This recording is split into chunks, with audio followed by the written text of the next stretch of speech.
What is going on? Welcome back to the La Jolla Christian Fellowship podcast. My name is Pastor Adam Stadtmiller, and I am here with a crew today and my co-host, India Kern. She'll be introducing herself in just a second. We are back on the flip side of a podcast on dating and relationships. Got a hand-picked group of studs that I brought in every bit of the dating life.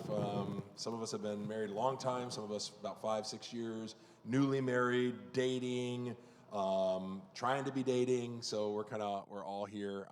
So like I said, I'm Adam, and the first question I'm going to ask, we'll start with India. She'll already said this in the last podcast, but what's your age and what is your dating rank? Where are you in the dating world right now, India? And then we'll come back around this way. Yes, my name's India Kern, and I am 51. And I'm married. I'm a certified divorce coach and a life coach, and I help people who are struggling in relationships. Okay. All right. I'm Keegan Wetzel. I'm 31. I rank second on the couch in dating. Newly married. Newly married, okay. Between 3 and 4 months. Yeah, that's it. My name is Devin Bryant. I am 27, and I've been married for 6 years in May. And I did both of their weddings, which was a huge honor. Like when someone asks you to do their wedding, it's such a big deal. And they had the really cool weddings. They were That was awesome. a really cool moment. Appreciate you. Yeah, that was all good. Hi, I'm Luke Jameson. I'm 25, and I'm currently dating. My name is Vinny. I am 23 years old, and I am single. And once again, now, you're East Coast. Now you got the Mets hat on, right? Yes. Okay, and Luke, you're from Florida. Right. San Diego kid. Born and there. raised. Keegan, Chicago. Yeah, I claim Chicago. Grew up here, but I claim Chicago. Okay, yeah, that's a good claim. Yeah. San Diego, me, and Georgia. And Macon, Georgia. Macon, Georgia. So, reason I bring that up is because as we talk about dating, I think things are a little different in different places in the country, and maybe that's changing. Maybe we're becoming more global in the way we think about it. But I know that the dating in the South was way different than here. East Coast was a little bit different. West Coast. I'm going to start with a question that I asked the ladies the last time, and the question had to do with roles. Now, roles in relationships, even roles in gender, are something that are no longer, well, for a lot of people, many people, at least the rumor is, there's no such thing as roles anymore. If you're into roles, you're old school. You're like 17th century. I don't personally find that true. And we asked the ladies, what's the role of a man in a relationship? And I want to just do it on the flip side. Before I ask you what you think the role of a man is, let me start out with you guys. What do you think the role of a woman is in regard to dating? And once again, in the context, we're church people. So we're talking about church. We will talk about the secular world, maybe how it was, when you were dating and maybe you weren't in the church. But what's the role of the ladies? Is there a role for them in dating? Is it just stand and wait to be asked to dance? What is it? Keegan, look ready. You look ready, dude. Concept. I wasn't sure if we're just going to go in order. Hit it. I certainly think there's a role. I don't know. It is somewhat secular in nature, but like in my early to mid 20s, I certainly aspired to find a relationship that I would have considered equally yoked, which looked a lot more to me at that time of like, it's a dual income household. We both work hard. We split responsibilities for the church, for the children, if there are children, at the time that you're dating, you split responsibilities for, I don't know, the mortgage payment or the rent payment or planning for things or the time you spend with each other's families. Like I just wanted it to be very progressive in nature in that like it wasn't like I made all the decisions, and she did all the support. But I was looking for that, but that didn't bring me any happiness really or any fulfillment in the relationships that I had. So you were looking for the egalitarian, like just total equity, total equality in regard to... That'd be a pretty nice way to say it. I think at the time I was definitely like power couple. Like that's what I was looking for, Like okay. It was a pretty rudimentary stance that I had. Not quite as eloquent as you laid it out. And I think about the time I was maybe like 27, just had a really wise mentor of mine by the name of Sherry, who is a godly woman, talk about how, there's nothing wrong with that, but for many thousands of years, gender roles have worked in a household, and maybe there's not like everything in the world wrong with that. And I started to adopt some belief that there is roles. So I think a woman's role in a dating relationship is to be a leader in a lot of ways, but it isn't to be equally yoked in the same responsibilities as a man. Not to think a cop out and not going into what those responsibilities are, but I do think that there's individual responsibilities, personally. In regard, let's start with the dating. I think we're going to then we'll move into like maybe the marriage and where it goes from there. In regard to dating, like what would you be comfortable with the role of a woman? Like, are you comfortable with a woman, like, if she came and asked you out? Yes. So, Vinny, yes. No. Luke, no. No. Yeah, I'm a no, too. What about you? I would probably be a yes. Okay. Yeah. And would you ask a guy out? No, you wouldn't. You wouldn't I've ask. never asked a man out. Okay. Or a guy. You're like, I never had to. Oh, no, it's not that. It's not that. I just never, I couldn't, I don't know. I'm a Southern girl. Yeah, and, right, okay. You know, that really is not something I ever did. I dated in the 90s, and then I got married to my first husband. And then we were divorced in 2011. But even during that period of dating, never did apps because I just happened to get set up on a blind date. But I would have never asked him out. Okay. So I was struggling to think about, different roles in dating, but when you asked that specific question, for me, it's the honor of a man to lead in intentionality, right? And I feel as though if a woman were to ask me out, right, there's a little bit of impatience on her end and a little bit of lack in trust in my ability to execute and lead in that regard. So that's why, for me, it's a no, right? You got to let me lead in the initiation of the relationship. You got to let me lead in the, I guess, the culture that we're going to start out on. Right. So, yeah, for me, it's a no. Luke. Yeah, I'd second that. I think the role should be male leadership and pursuing a girlfriend and eventually a wife. And I think the Bible kind of talks about that. In Proverbs, it says, like, who can find a good wife and who can, a wife is more valuable than gold. Seek after it. It seems very clear that the man should really be the one pursuing that. Again, I don't think that's prescriptive for everyone. That's what I think, though.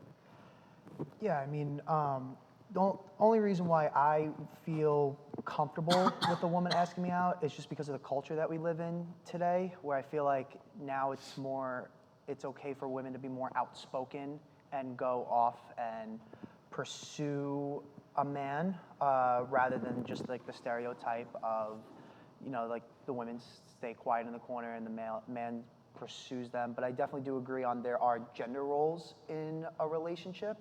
But just speaking on that aspect of it, of just asking someone out or the girl making a choice, I'm not like totally against. Yeah, and I don't think there's any, like you said, prescriptives. Like in the Bible, there's no women don't ask men out. You know what I mean? There's none of that. But there is it feels like there's something kind of written in the interior code. And I think I like to think, no, I wouldn't want a woman to ask me out. I want to lead the chivalry and the honor and all that. But then before we got started, I try to be really honest with myself and my opinions, and like, am I just thinking that? And I thought, if I was back in college or in high school, and there was a few girls like in high school who were just not in my league, meaning they were in this league and I was like in the B league, and you know what I mean? And if they would have asked you out, what would you have said? Like, would you have held to that standard of chivalry and honor? No, I wouldn't have, dude. I would have totally gone. I think probably at this point in my life, I probably, that is important to me. And it's not like I feel dishonored, or anything like that, or I have to be a big stud that goes around, but it's just like, I know the room. Like women need to know that as a man, most men, I think, at least I did, I knew every woman in the college group. We had a big, giant college group. I knew every woman in there. There was none that escaped my notice. You know what I mean? And it was like, hey, if I want to initiate something, I'm going to. But not everybody has that kind of, there are some guys that just don't have the ability to do that. What do you tell the guys that don't really know how to do that initiation?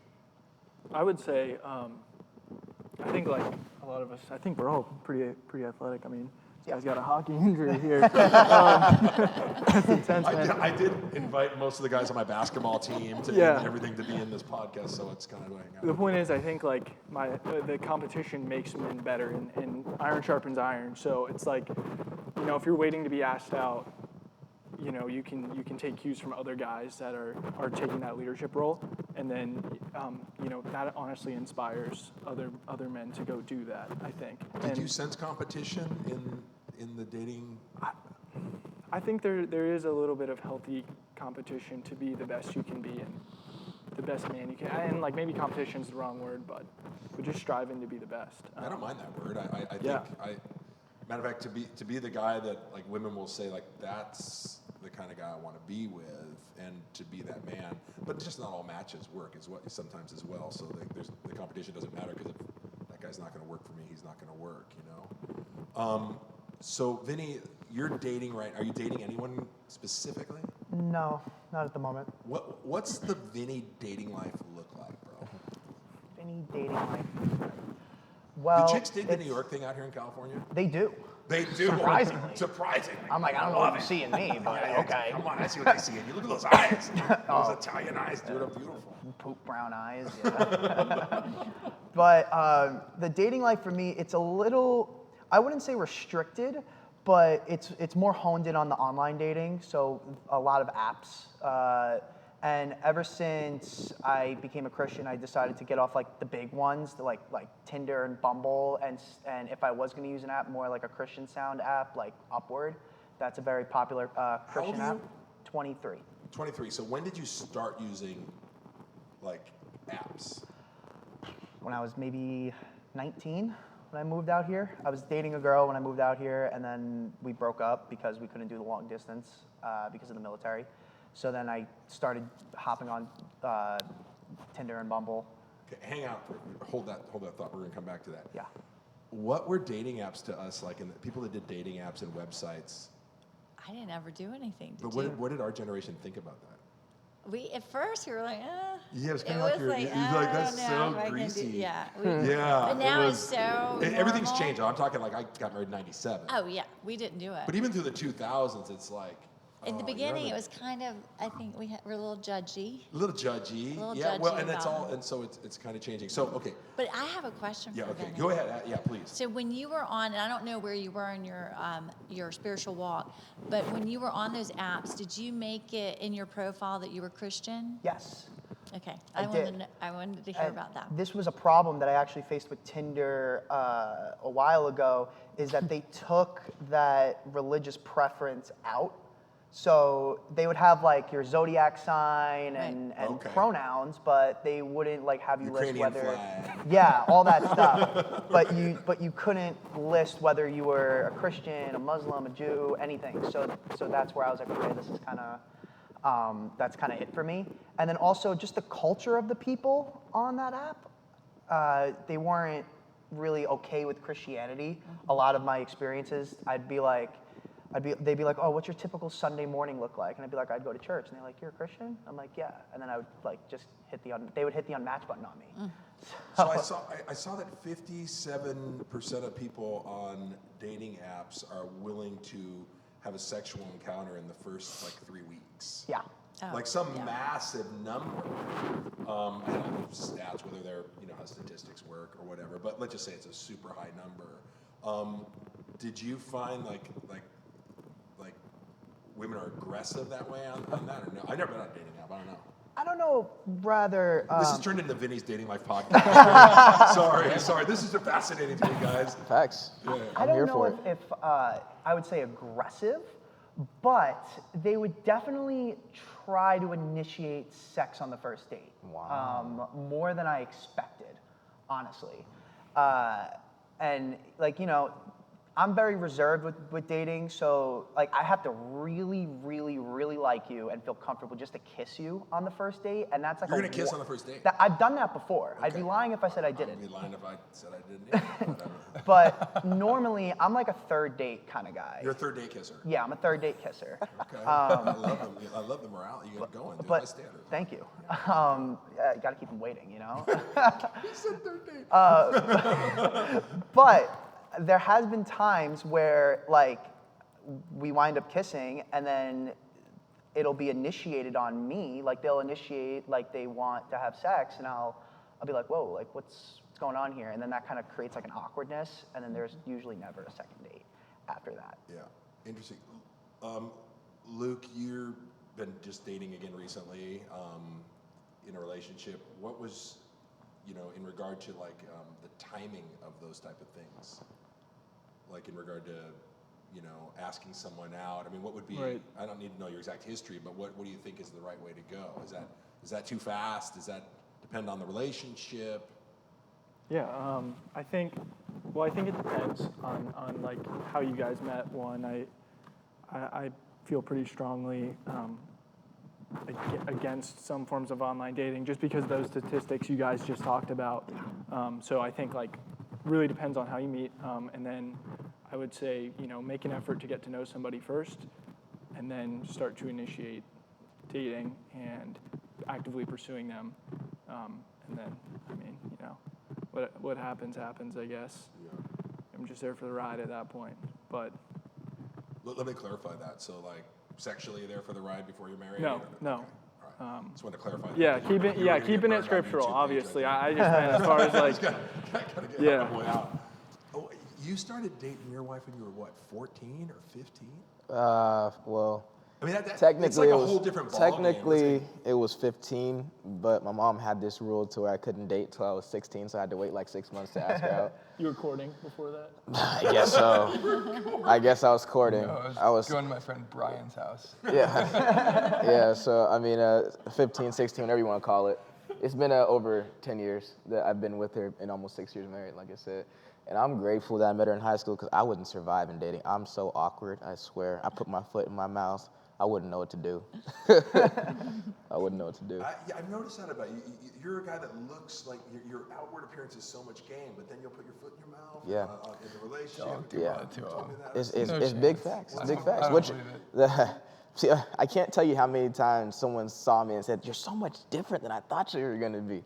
You know what I'm saying? So yeah, that's something I hear very often, is I get mistyped a lot. So yeah. It's all good. Keegan, what about you? You've been, tell your history, you and Maverick, cool name for his wife. Yeah, Maverick. We basically had 2 relationships. We were together 7 years with like a little bit under a year break in between, but realistically the break, we were only like not talking at all for a handful of months. So it's kind of like 2 different 3-year relationships before we got married. And you've changed a lot. I mean, your faith, you're really wearing your faith way different than when I met you even a year ago. Would you do anything different? Like in regard to the way you approach, but you were so young. I mean, it's hard when you met so long ago. Yeah, I mean, Maverick's gonna listen to this and she's gonna be like, 100% we would have done stuff different. Yeah, And I would yeah. say yes, but I don't know that I would have had the opportunity to do things differently if I didn't do them incorrectly or differently the first time. So I don't know that that's a fair assessment. Like, I mean, you can get into the full like game theory, right? It's like, well, if this decision would have led to that decision, then would we have ever gotten to this conclusion? Right, so right, I'm, right. I'm not quite sure. I would say by and large, yes, there's some definitive things that I would have done differently, but a different mindset and approach would have been maybe the first thing that would have accelerated Talk that about journey. that. Yeah. What should the mindset? I like that. What do you mean by mindset? What's the right mindset? Twofold. I think one of them is secular in my faith walk, and that's the larger one. The second one, which was kind of the undergirding that pulled me into that, was just like what I was desiring and looking for, and that largely came through. For me personally, it was seeking different mentorship that was outside of the military. I didn't have a very healthy network and circle there. I pursued business. That's kind of where I found a calling in like my mid-20s.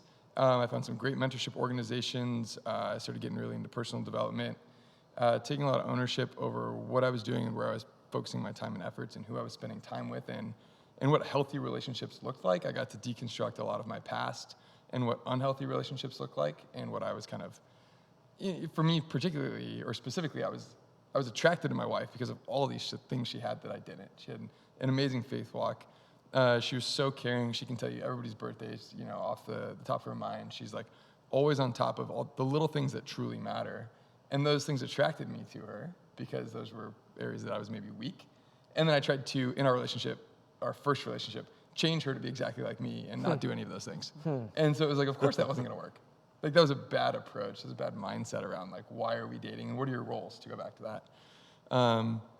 So that changed a lot. And then faith for me was always there, but not very active, because I was just so tied up in the incongruencies that I found in faith. And so I'd so strongly believe 2, 3, 4 certain things, but then I would spend 3 years internally fighting, how can we both have free will and an omniscient and omnipotent God? And it would just like disable me from functioning at all. And I never really like revolted against my faith. It was just completely inactive, dormant, like in the closet, collecting dust.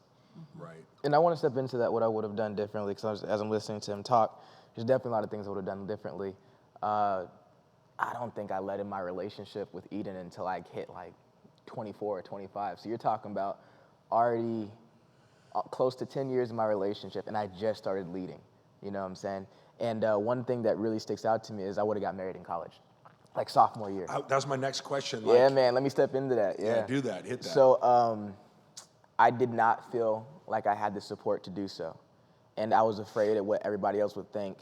And that's why I said I now truly lead, because if you know my life, what you do, I'm doing things that former Devin would think would make him look completely idiotic or like a loser, but I don't care, because I know I'm leading with how God wants me to lead. I know I'm walking in the things that He's called me to, right? And so I really don't care too much about the way in which I appear to people, as long as I'm aligned above. And back then, it was all about what does everybody else think. Not only that, I didn't feel like I had the support. So I wasn't leading, and I was concerned what other people were expectations on me. And so that literally led to a lot of struggles within my college life. And early on in my marriage, my wife and I actually had to take a couple breaks in college. So yeah, and again, you can get into how would it have changed everything? Would you be the man you are now if you had not made those mistakes? But yeah, man, that's a big one. I probably would have got married in college. I can wholeheartedly agree that even with as much growth as I feel like we had to do in our relationship, and Maverick as well, but particularly me in the relationship part, I had a lot of the other things I think figured out about where we wanted to go in life, personal values, financial values, how we felt about familial members. But I just would have gotten married a whole lot sooner. Like, it's been awesome. And nothing changes and everything changes with the stroke of a pen. And really having the opportunity for us, it was to pronounce our faith in front of other people and give them a chance that my wife says it the best. She's like, these people at our wedding may never, there's people here, not a lot of them, but a handful of them, that may never hear the gospel anywhere but from you at our wedding. And then everything we do is a united front from there, and it's changed the way we approach everything slowly, but over just like 3 months, it's quite a bit already. And I'm thinking back to a question you asked earlier about like, would you be okay with a girl asking you out, with a woman making the first move? And I'm probably in the minority that says yes there. I think it's largely because, as I'm thinking about like, what would you do differently? I really, and Vinny hit this, like, culture has shifted so much. Like, people's attention span is so short. You scroll on your phone, and if it's not in the first like 0.2 of a second, it's gone. And I kind of felt the same way in my early 20s before I met Mav with dating. Like, attention span was just everything, and I either didn't want to or never had to like make the first move. And I really wanted to know that somebody else was serious first. And some of those relationships were bad, some of them were pretty good. But I just wanted to at least know that there was intent there along the right direction from a woman first. And I didn't feel like I was willing to, like, for lack of a better term, waste my time if there wasn't, and pursue that. And absolutely, it is a waste of time. But I also never built the skill set of like walking across the room and talking to somebody who didn't know my name and asking them out. Like, but that's a pretty hard, like, 0 to 100, on the other side of a bar. I think that's like a stretch to start a good relationship there as well. I asked a girl out on second base once. She was a second baseman. I hit a double, and I asked her out. You were just playing on the women's team? I was not playing on the women's team. It was a co-ed team. Okay, all right. That's literally called playing the field.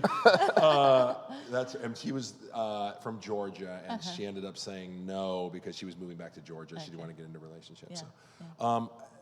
I want to ask, this is really interesting because this idea of getting married early is, I think it's starting to slowly come back into vogue.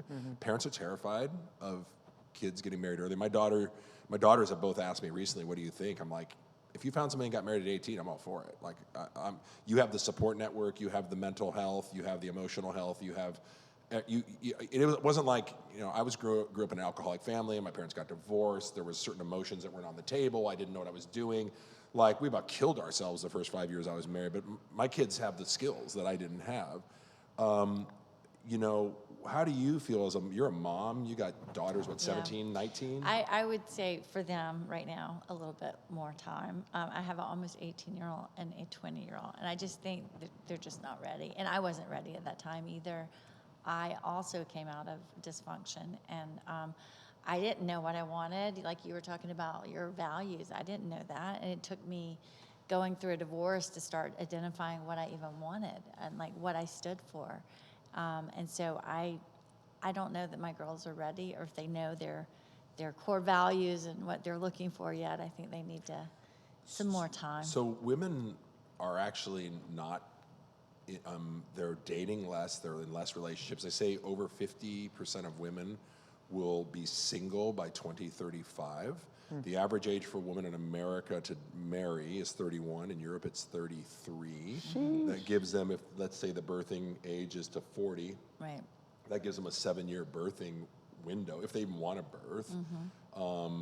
You know, so I mean, women are staying. Why are women staying single? You know, and then the fertility rates are down. There's like all this weird. Right. You know, is it in the water? I don't know. Well, I mean, fertility rates would be down if you're having kids later on in life, because Yeah, the older they are that you down. get, the less likely you are to be able to have children. Fair enough. You know? Fair enough. I mean, the culture is so individualistic now. Yeah. I think they tell us you don't need companionship to make it through life. You don't need to follow God's laws. Yeah. Do it on your own. Yeah. You know, listen to this, listen to that. And if you root your life in Scripture, you'll find that it's good to do life with a companion. Like that's a Absolutely. huge blessing. Yeah. And like we should look for that. Yeah.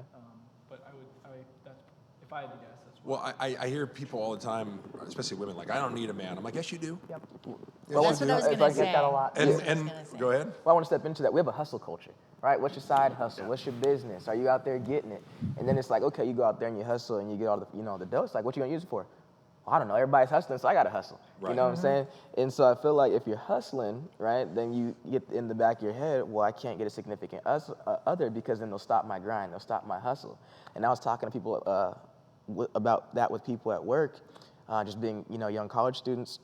They're like, yeah, I can't have, a wife or a girlfriend or this because they'll distract me. And he and I came to the agreement, like, no, they enrich your experience. So I just think going along with like the hustle culture and that correlates to the individuality, that's delaying why people want to get married.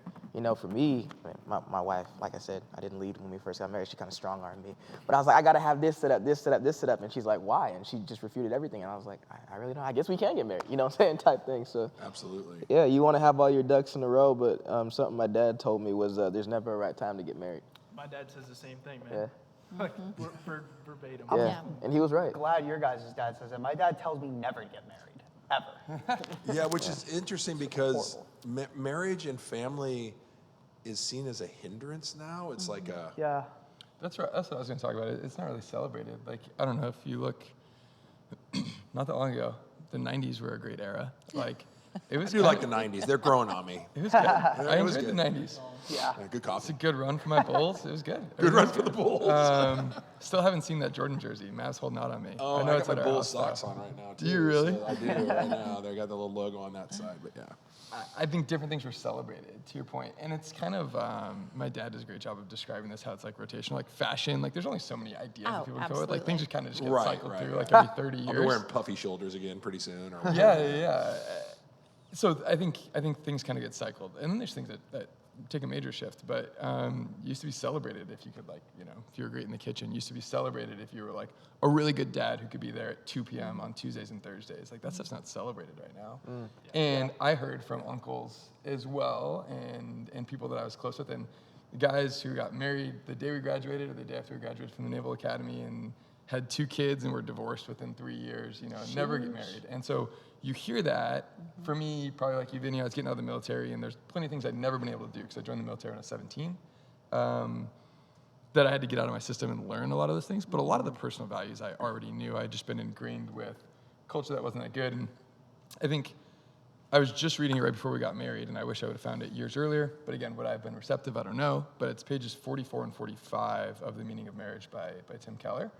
And it just talks about how... and Ronnie talked about it at church this past weekend, that a man is to be to his wife, or a man in a relationship, just as Christ was to the church, that sacrificial love. Yep. But it furthermore pointed for me to, and that whole book did, as many books do, marriage is not between like a man and a woman. Like there's 3 people involved in a marriage. Because I was for 5 or 6 years thinking like, I need to be ready to be everything for my wife. Like I need to be able to be all these things, right? And that's not true at all. Like we both have to be most focused on helping ourselves and then our spouse get to heaven, not on fulfilling all those things for our spouse. A priest who did my cousin's wedding, I think, said it the best when he was like, your focus from here on out is not pleasing your spouse.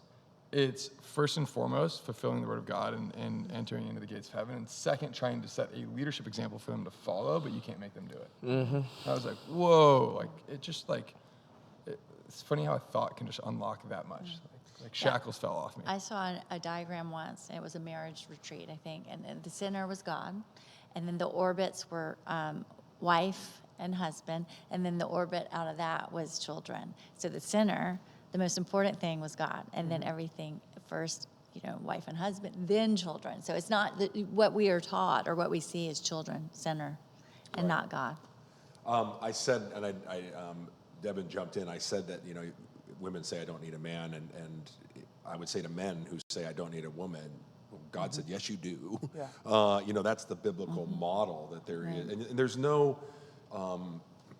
You can't exchange one for the other. You need a man and a woman to create these parts of God's character, and I believe that there's an expression of God's character, as it says in Romans, in the way He created men and the way He created women. He expressed. It says in His creation you can understand His invisible qualities and His divine nature. It says in Romans. So everything, whether it's a sun or a flower, you can find something about God. You can probably find an infinite amount of things about God, but there's certain things that He poured into. And especially with men, I think He poured certain elements in. I do think that women live closer to their heart. And when it comes to that, I need to let my wife lead. So I believe in egalitarian leadership within the home and within the church. I believe that women were set free from the curse that happened in the garden, and it is our job as men to bring them back into a full understanding of working alongside us in Christ. So there's places in our marriage where my wife leads, and she's better at it. But it doesn't work if I'm constantly making all these spiritual leadership decisions because I'm the leader of the home. My wife respects me as she looks to me. She wants me to lead the home. She's asked when I don't pray, when I'm not leading her in prayer, when I'm not. And more than leadership, the word that kind of sticks for me is initiation. Mm-hmm. My wife wants me to initiate, and it's a less of a hot button word. But then women at the same time, back to this, what's the next question we didn't get into yet was this role of what are women looking for? But women have a role in letting a guy know that they're available. Yeah. You know what I mean? If you're going to cold shoulder a dude constantly and expect him to break through that icy barrier, like I was pretty sure. Now I got it wrong sometimes. But go ahead. When you asked me, would I ask a guy out? No, but I would let him know. Yeah, they let you know. It's pretty clear. It's pretty easy. So I wouldn't ask him out, but he would know that I was open to it. So that's the difference. But see, that's why girls in church groups a lot of times are afraid to be nice to some guys, because as soon as they're nice, all these guys, might start asking them out that they have no interest in or whatever, and then that's kind of a weird dynamic. But this just reminded me of something I did recently. I did a reel on love and respect. Men want to be respected, women want to be loved, and that's the wheel that I think is the secret to marriage and to healthy relationships. And there's a book called Love and Respect, and it's very good. And when a woman is not loved, it's like a wheel, and it'll go. It's like a nail in the tire. If the woman doesn't respect her husband, then he won't love, and vice versa. And I did a reel of this on Instagram, and I got so much flack for that because, of course, I was saying, I don't know, respect. I guess they equated to the word submit. I don't know. Anyway, but I did get a lot of controversy from that love and respect idea. But I do think that is the true secret to relationships. Yeah, I care less and less about what Twitter thinks about relationships. No, actually, it's great when you get that much traction. You're like, traction, okay, right? well, that's okay. It's a good thing.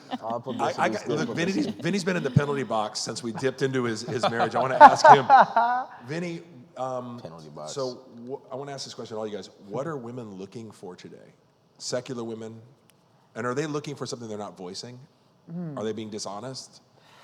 Or what are Christian women, what are women looking for? All women, Christian and non-Christian? I don't know. I don't want to throw them all into a box, but I mean, what's your experience? What's your experience? Yes, all women are the same. And Well, with the experiences that I've had, and now I'm not trying to put all women in the same just with the ones box you've here, met. but from In what Vinny's I've met, universe. they want, I feel like they want to have like control, like be able to lead, but then also be able to have the men take part in the stereotypical like man roles. It's like, well, like I can ask you out, or I can say and do whatever I want and wear whatever I want, but like you have to step up and still like pay for every meal or do like everything that's the stereotypical like roles of a man. Do you think women want to lead or control? A little bit of both. I don't know. I feel like I feel like a lot of women don't want to lead. I don't find a lot of women that want to lead. yeah, I mean, they might you know, say they do, I think but I it's do see a lot of women who want to I control. feel like a lot of women want to control and they don't want to lead. Yes, but maybe it sounds like it's the same thing. See, I agree with you. I feel like they step into a leadership control mode or position when they don't feel secure or safe or supported. Oh my gosh, true that. So Yeah. like, I think the role of a man, my job is to provide a covering Yeah. where my wife can just feel the freedom, and my daughters to feel the freedom to do whatever they want. And if there's no covering, then they'll create the covering because women are natural hustlers, but I don't think they want that. But they also are, they oftentimes are nesters, and when it comes to nest, you need security. If you're gonna have a Security, nest, it needs to be that's it. built. Yeah. It needs to be built Women high in a want tree. security. It needs to have security. And if I find that a woman feels my relationship is the best when my wife feels seen, heard, and protected. Yeah. Like those three right there, and it's like, sky's the limit. You go do whatever you want. I was going to say, and because on the flip side to that, 'cause this is a lot less negative, a lot of women, I feel like they seek for security and reassurance and in a relationship from a man, just to like be reassured that they're seen, they're heard, they're loved for, they're cared for. Yeah, that's But sometimes that need is a little too deep. It is.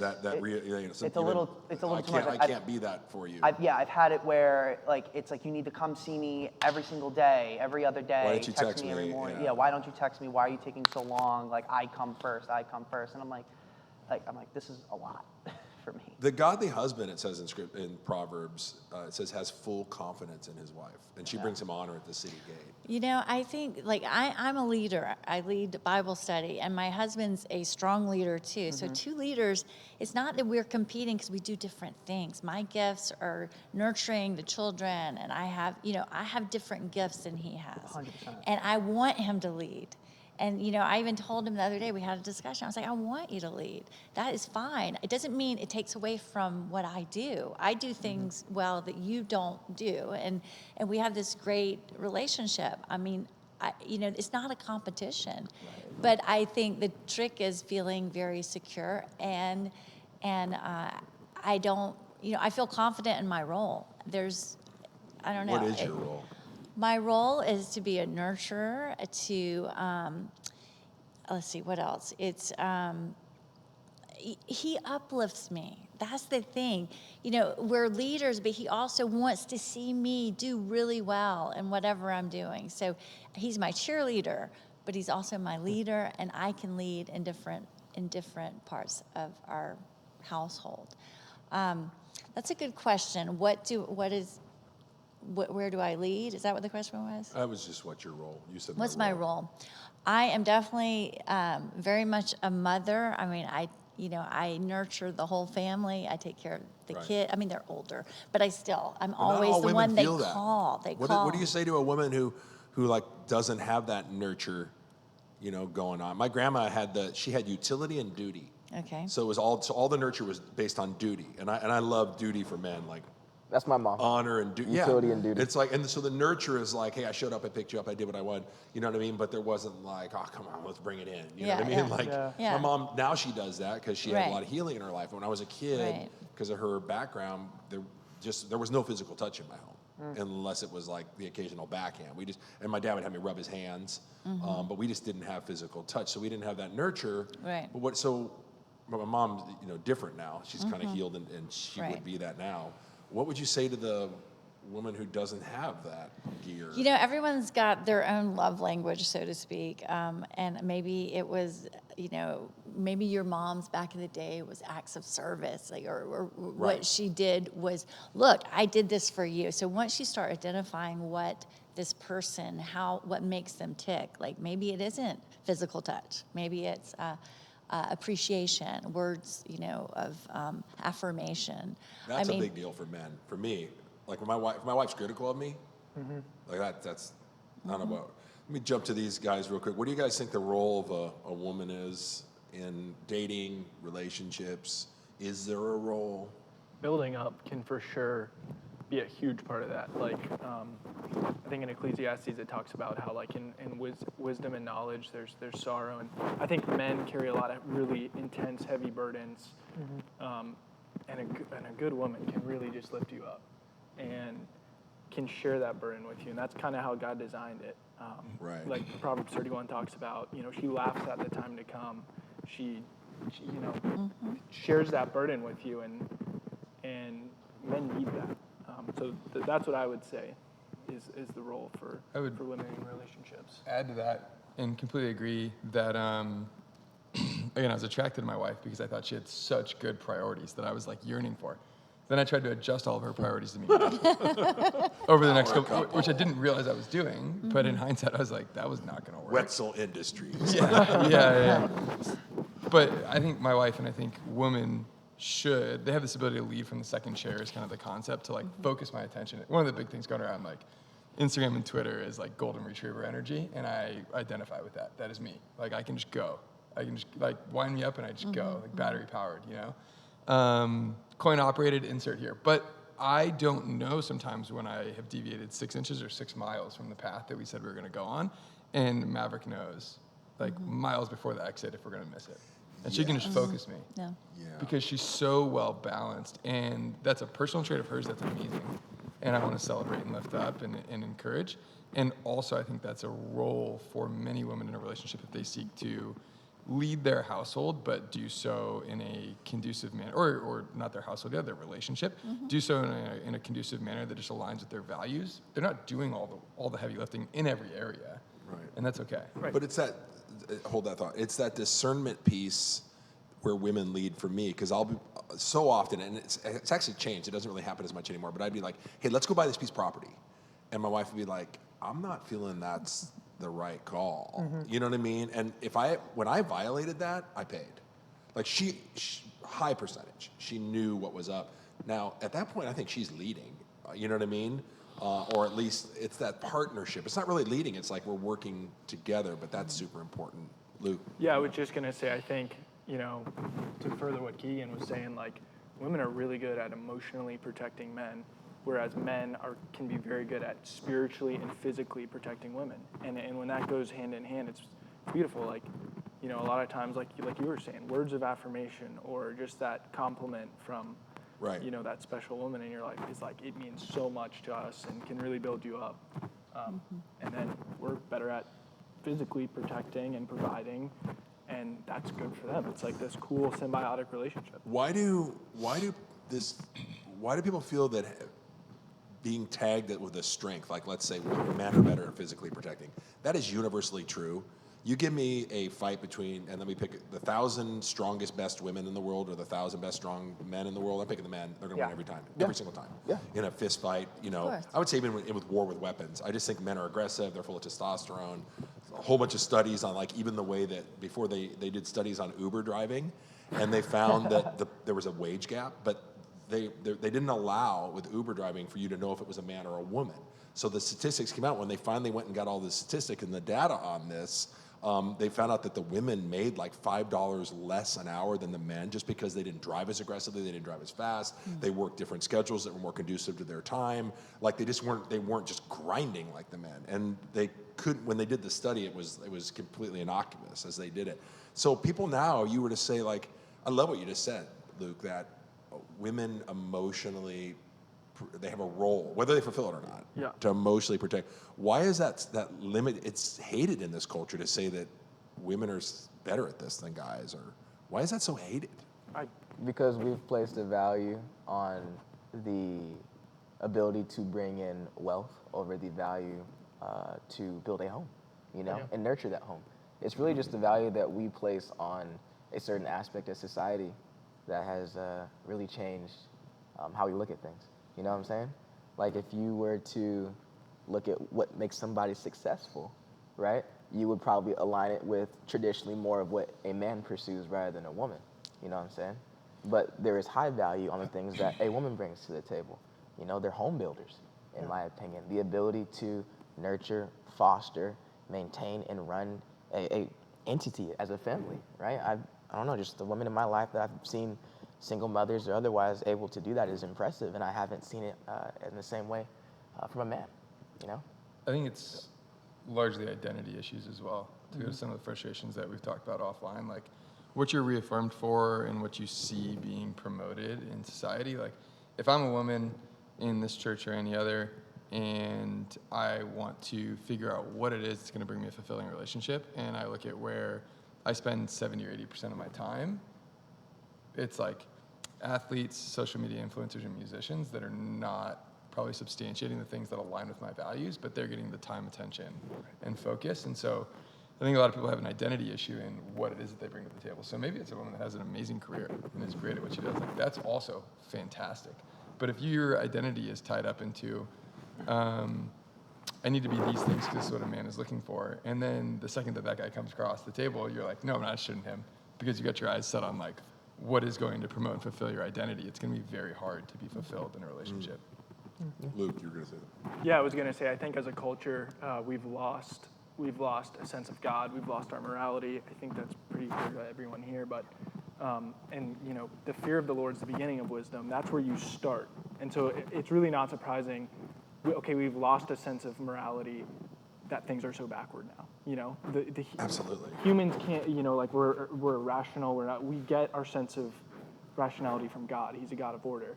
And when we lose that, we are now doing things backward. So, and that's why, Christian dating, we're called to be different. We should do things different in the world. Well, we're dying as a society too. The birth rate's 2.1. There's not one Western nation that's not dying. I think we're at 1.8, and Japan's like at 1.6, or China's at 1.6 birth rate. Like any nation that is, and I would say China's westernized at this point, even though there's still a lot of poverty in third world there. We're just dying. So to tie back to what you say a lot in the service, you often say the key to contentment is to want less. That's the truth. Right? But in society, the idea is, again, go out and get it. Yeah. Hustle. Opposite. To want Right? more, Yeah, It's the and opposite. the way in which you go out and get it and hustle is to make money. Yep. Right? And so that's why I said we've lost and as you were saying, like with identity, we've lost the value that is placed on being able to maintain a home. You know what I'm saying? Like my wife, for example, her mom was a stay-at-home mom, and she scoffed at the idea, right? I need to go out, need to be a career woman, need to go out and get it and hustle. And then now that we're almost 6 years into our marriage, have a almost year and a half old daughter, it's like this is something that I want. She wants to be a stay-at-home mom because she sees the values that provides. But as a society, you're told as a woman to go out and get it. So when you ask the question as to why is the value or the premium not placed on that home builder ability, is because we as a society are just telling everybody, just go out and get it. You know what I'm saying? That it ties back to individualism. It ties back to what you're talking about, the birth rate, the delayed marriage, the individualism, Yeah, all we that. don't care about community, and family is the ultimate community. Yeah. Yeah. Yeah, the build off of what Devin said, like I feel like now society, the idea of what it's like to be successful, it's about going out, getting your money, and it's not that being a home builder aspect. And What's I feel that like, shiny thing? Yeah, and I feel like that's more of like a behind the scenes job that is like, I guess, like now undervalued by today's society, because like, women are typically just better at that, at maintaining a home, maintaining a family. But Multitasking.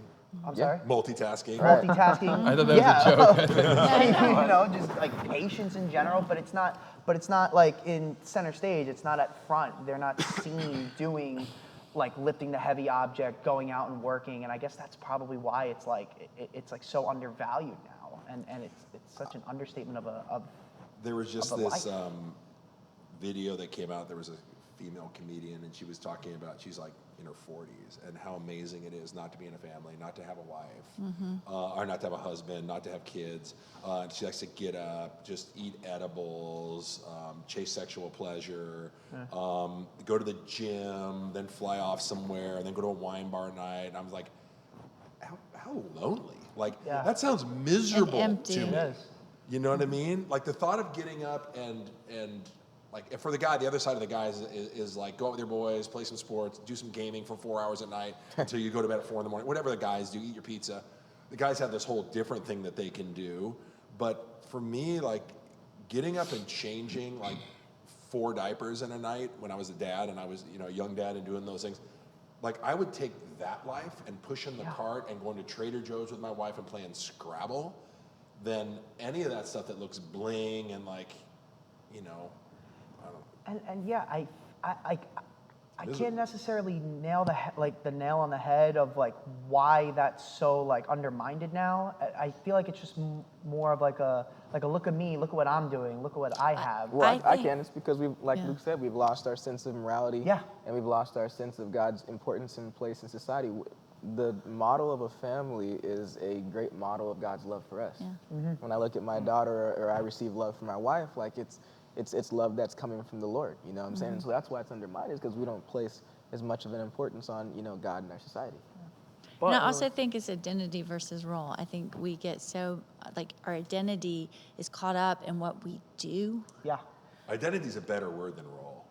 Well, What's the identity female identity? versus role, Yeah, right? yeah, yeah, So, 'cause role- okay, yeah, I don't- maybe identity, I'm I'm a child of God, right? I'm not a Yeah, right. divorce coach or whatever that is, whatever I'm placing above that. First and foremost, I'm a child of God. My role is I am a coach and I am a mother and I do these other things. But I think we get so tied up in identity that we cross it over. It gets blurry to I'm a successful, I identify myself with my success rather than simply I'm worthy because I'm a child of God, not because I make X amount of money. When you walk in that, the roles and all those things just fall away. If everyone's walking in their true identity as a child of God, a son of God, daughter of God, you feel you just don't have to prove yourself in the room anymore. Like Yeah. no one's trying to prove themselves in a marriage. We're just trying to make it work. Go ahead, Keegan. Then I got my final Yeah, I for think landing. practically, right, all of those things are true, all of the identity things that we just talked about, and the lack of God in our society, of morality, of aspiring to have an identity that's founded in a firm foundation and not quick. I think all those things are true, but practically, and as a lot of people I think here have talked about offline, and I've talked with you, Adam, I've talked with Luke, there's a lot of people that are frustrated dating at the 20 to 30-year-old range, and especially in Christian communities. And I will say that you will be more content if you want less, but that doesn't absolve you of doing anything at all. Like, if you look at your calendar and you're just doing the same things with the same people every week and you're still complaining that you have bad influence, like, that's probably on you. If you're going with the same group of guys and you can't find a good guy, like, that's probably on you, right? So if you're not making an effort to switch it up and to base your identity and root your identity in things that are meaningful and that you believe, but like making a critical effort to do something, then you probably haven't earned the right to complain either. Earn the right to complain. I like that. Luke. I love that. Yeah, I was just gonna say, I think to like kind of tie this together, you had asked earlier, what are women looking for? After this discussion, like Christian men, would you say you're looking for more of like somebody that's like serious about these roles and not like being the hustler? Because like you see somebody that's like hustle all the time. It's like, that's not, like it's way more fulfilling to have somebody who's gonna be a great mom and a great wife, like, would, For sure. right? And I feel like that's what is attractive to Christian men. For sure. Yeah, I mean, depends on the Christian, man, but the guys that are stable, I could feel like I could live in a van down by the river with my wife. I'm not looking for a hustler. I'm not looking for, I didn't want to hustle myself, you know what I mean? I just feel like we want to live our calling, and be the best that we can be as a couple. I'm going to ask your guys' advice as we close. I did want to say that it's interesting as I look at, I'm wondering who's more miserable right now in regard, men or women. I know that in regard to divorce, 80%, you can Google this, 80% of all divorces, 70% of all divorces are initiated by women, 7 out of 10, And if the woman has gone to college and is college educated, 90% of the relationship. So if you're in a relationship with a college educated woman and there's a divorce, 9 out of 10 times the woman initiated that. Now, granted, maybe there's a sub-skew in there of like 40% of the time the guy cheated. So, you know what I mean? Like, so I'm not gonna put it, maybe he's just a jerk in that whole thing. But it feels like, we never even got to this point. Like there's this you say you hear it in your marriage counseling of like, women are frustrated with men. But I don't hear men being as frustrated with women. Like when I was talking to the girls or the women I was gonna have on this last podcast, there's like a frustration, like, oh, guys, why don't they do this? Why don't they step up? Why don't they da-da-da-da-da-da? And dudes are like just doing their thing and like, they don't think about it. Like, I don't know, the waves are good. yeah, the waves are good. Yeah, exactly. And that might be the compartmentalized thing. I just want to ask, some advice. So I want to finish with this. I'll have India finish. If you had advice on dating and relationships, on just to give to, say it was like a son, or to, just some advice or something like that, what would you say? What would be the word that you would say? Be patient. It's a good word. Be patient. Don't, on just finding somebody. I feel like with just being in a relationship that will progress to a marriage, I feel like everybody nowadays are so focused on finding their soulmate. Like, I got to find my soulmate, and I feel like with that... Soulmates are created too sometimes. Soulmates are definitely created, but I'm a believer, Harry actually taught me this, of like, you make your soulmate in marriage. So... Right, because I've seen soulmates do this. Yeah. You know what I mean? Like, you have to, the souls are bound together, you know what I mean? And you, like, yeah. Yeah, so just like I feel like a lot of young people like in my age group are like settling, and like are so in love with the idea. Wait, what they're doing is they're settling while they're waiting for the perfect. Yeah. They have this perfect thing that they They have want. this perfect mold, like a guy will have this. But then they perfect just mold of settle a for girl. Plan B constantly as they're waiting. Yeah, and it's horrible, and it's a recipe for failure. So I feel like, and that will cause terrible toxic relationships that will lead to traumas and will lead to the men closing doors on like the next woman, or the woman possibly closing doors on the next man that they meet. So just patience is key. Luke. I would say, one, focus on what's in front of you. I think an issue with online dating is it's really hard to focus what's right here when in your pocket. There's all this other stuff. Just focus on what's in front of you and follow that path. And you don't know what God has in store for you. And then secondly, trust the Lord in all your heart, ways and paths. Trust Him first. Get right with God first, and then then pursue relationships. This is the advice I give to like a son. Yeah, just give a word of advice to close down. You need to understand your identity as a son of God before you take for a wife a daughter of God. There's a lot of different things you can say about an identity. I can say I'm a beloved son of God, and God's love fills all the gaps that I have. I could say, He's commander, therefore I'm a soldier. I could say I'm an athlete, therefore I'm always looking to perfect my craft, as far as following God. Like, you need to understand your identity as a son of God before you can take for yourself a daughter of the Lord, because I didn't understand my identity, and there were a lot of mistakes that I made because I didn't understand my identity. So, yeah.